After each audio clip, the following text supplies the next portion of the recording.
Selamat siang Ibu Meiliana. Perkenalkan, nama saya Gabriela Alodia Jovita dan saat ini saya akan menjelaskan konsep daripada Net Present Value atau sering disingkat sebagai NPV. Pertanyaannya adalah, apa itu NPV? Jika ditranslate dari bahasa Inggris ke bahasa Indonesia, Net Present Value itu memiliki arti nilai bersih sekarang. Tapi apa sih maksud dari NPV itu sendiri? NPV itu sebenarnya merupakan perbedaan atau selisih dari nilai sekarang yang masuk dan nilai sekarang yang keluar dalam periode tertentu. NPV ini timbul akibat adanya konsep time value of money atau konsep nilai waktu dari uang. Lalu apa itu konsep time value of money? Time value of money adalah suatu konsep yang menjelaskan bahwa nilai uang masa sekarang lebih besar dibandingkan nilai uang di masa depan untuk nominal yang sama. Hal ini diakibatkan adanya inflasi. Contohnya bagaimana? Uang 100 juta hari ini itu nominalnya besar. Kita bisa beli kendaraan dengan uang 100 juta hari ini. Tapi 10 tahun mendatang, uang 100 juta sudah tidak cukup untuk membeli kendaraan seperti itu contohnya. Karena ada apa? Karena adanya inflasi. Jadi, dengan adanya time value of money, penting untuk kita menghitung NPV, karena NPV itu kan kita menghitung kalau sekarang itu nilainya berapa sih. Seperti NPV adalah salah satu metode yang terbaik untuk menentukan nilai sekarang dari suatu aset. NPV memiliki banyak kegunaan. Yang pertama, jika kita sebagai pengusaha diperhadapkan dengan banyak proyek tapi budget kita terbatas, kita bisa menghitung NPV-nya untuk menentukan proyek mana yang paling menguntungkan. Yang kedua, kalau kita sebagai pengusaha, kita punya banyak aset-asetnya udah usang, udah lama, kita bisa menghitung, perlu nggak sih kita membeli aset baru, perlu nggak sih kita mengganti aset lama kita dengan aset baru, apakah lebih menguntungkan? Dan yang ketiga juga bisa dijadikan pertimbangan dalam buka usaha. Kita bisa menilai apakah investasi kita akan berbalik dengan cepat atau tidak.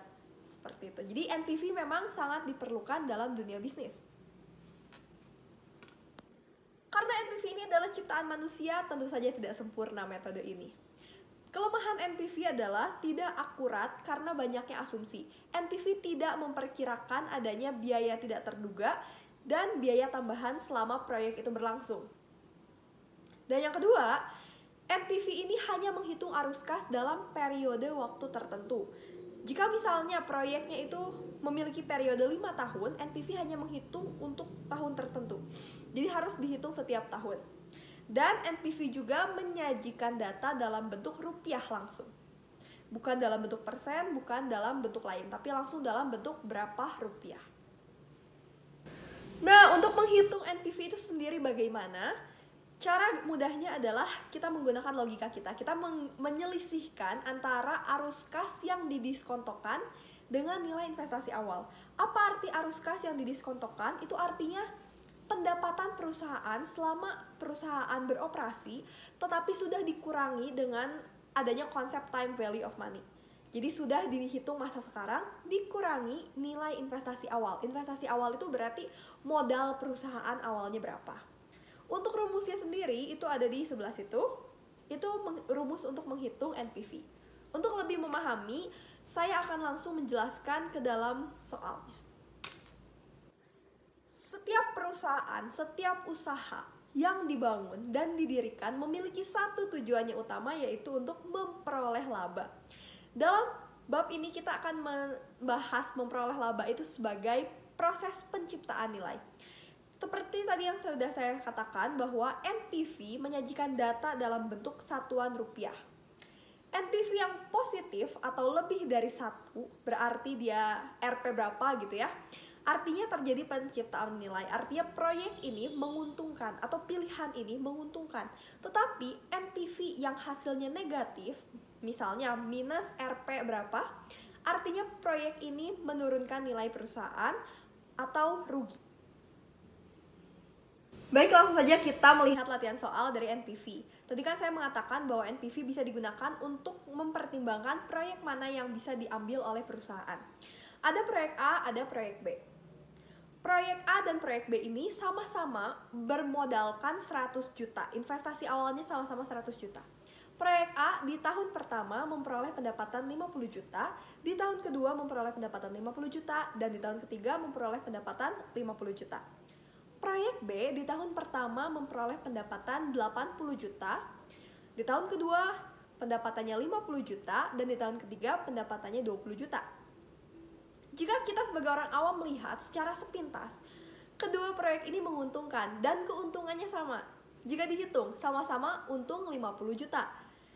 Tapi dengan NPV kita bisa melihat perbedaan keuntungan dari proyek A dan proyek B ini.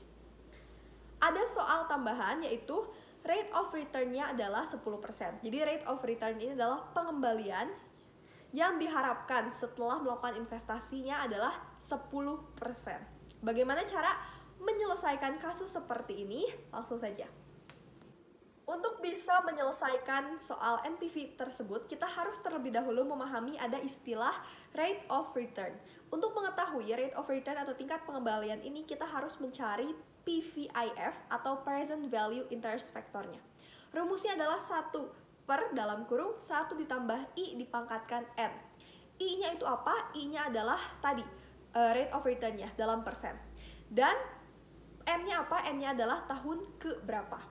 Sebenarnya ini juga bisa dicari di internet angka-angkanya, tinggal dicari aja di Google tabel bunga, akan muncul datanya, tapi jika ingin menghitung sendiri, ini rumusnya. Baik, langsung saja kita bahas soalnya. Untuk menjawab soal seperti ini, proyek A dan proyek B, kita harus mencari NPV masing-masing proyek. Proyek A kita cari NPV-nya, proyek B kita cari NPV-nya, nanti kita bandingkan jumlahnya. Nah, untuk mencari NPV itu menggunakan tabel seperti ini. Tahun 0, 1, 2, 3, arus kas setelah pajak, PVIF, dan NPV. Kenapa tahunnya dimulai dari tahun 0? Tahun 0 ini menunjukkan investasi awal perusahaan. Jadi belum ada kegiatan operasional perusahaan, tetapi kan sudah ada modal yang tadi 100 juta. Dan arus kas setelah pajaknya bisa dilihat, di tahun ke-0 arus kasnya itu negatif 100 juta. Kenapa negatif? Karena itu adalah modal awal dari perusahaan. Jadi tentu saja itu negatif. Dan diikuti arus kas yang tadi ada di soal. 50 juta, 50 juta, 50 juta. PVIF-nya jika dihitung menggunakan rumus yang tadi akan mendapatkan angka seperti itu. Untuk menghitung NPV-nya bagaimana? Caranya mudah sekali, cukup mengkalikan arus kas setelah pajak dikalikan dengan PVIF-nya.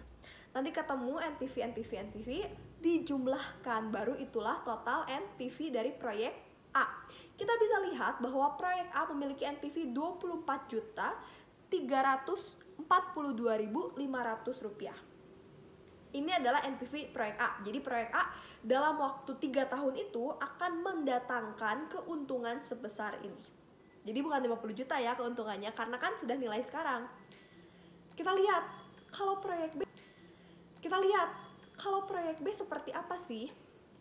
Tabelnya sama, angkanya pun disesuaikan dengan soal tadi. Jadi ada paling atasnya tahun 0, terus arus kas setelah pajaknya minus 100 juta, lalu bawahnya 80 juta, 50 juta, 20 juta, dikalikan PVIF-nya. Dan akan ketemu sama dikalikan untuk NPV-nya, nanti dijumlahkan, akan ketemu berapa NPV proyek B. Total NPV proyek B itu adalah 29.075.900 rupiah. Dari sinilah kita melihat, pertama, keuntungan proyek ini tuh nggak sebesar 50 juta. Keuntungan proyek ini tuh hanya 20 sekian juta, karena itu dihitung dengan nilai sekarang. Yang kedua, proyek B dan proyek A ini ternyata memiliki perbedaan keuntungan. Proyek B ini lebih untung. Jadi kesimpulannya, NPV proyek B itu lebih besar dibandingkan NPV proyek A. Jelas, kita sebagai pengusaha harus memilih nilai NPV yang lebih besar, sehingga lebih menguntungkan proyek B. Nah, ini dia tujuan dari NPV. Jika kita melihat kedua proyek A dan B ini tuh sama aja, sama-sama untung kok. Tapi mana yang lebih menguntungkan? Karena kan kita sebagai pengusaha budgetnya terbatas, kita harus memilih kira-kira proyek mana yang akan lebih menghasilkan. Kita bisa lihat kenapa proyek B lebih menguntungkan dibandingkan dengan proyek A. Jadi kan tadi untuk menghitung NPV itu kita harus mengkalikan arus kas setelah pajak dikalikan PVIF. Proyek B, arus kas setelah pajaknya itu 80 juta tahun pertama. Proyek A hanya 50 juta.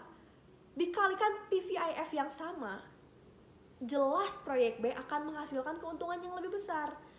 Nah, jadi meskipun mereka memiliki angka yang kalau dijumlah-jumlah dengan sederhana itu angkanya sama, tetapi kalau dihitung dengan metode NPV kita bisa melihat bahwa proyek B itu lebih menguntungkan. NPV membuat kita berhenti berpikir bahwa sama aja, itu dua proyek itu sama aja untungnya 50 juta. Nah, tidak. Dengan metode NPV kita bisa melihat keuntungannya itu nggak sebesar 50 juta dan ada proyek yang lebih tinggi keuntungannya, yaitu proyek B. Karena kenapa? Karena di tahun pertama proyek B unggul, dia menang 80 juta, proyek A hanya 50 juta. Dan jelas dikali PVIF yang sama, proyek B akan menang. Seperti itu.